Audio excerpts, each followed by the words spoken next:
Hello everyone! Today is a super special day for us. It's our 1-year anniversary of becoming a permanent resident here in Canada.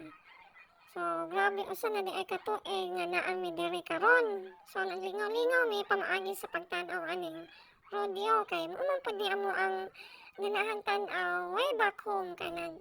Puyo man mi sa bukid ang lugar kay sa Bukidnon.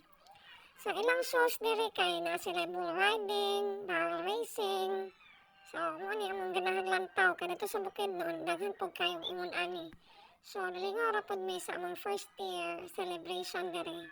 So, adjusting to life here, kay murag dili gid sayon, but every new experience and learning moments makes it all worth it. So we're very grateful pod sa mga tao nga among nakaila diri kay they were very supportive gid sa amo samot na kay bag-o pa mi. So bisan pa sa mga challenges sa pag-adjust, pero okay ra gyud kayo kay nangalingaw man pod mi worth it among journey sa pag-anhin diri.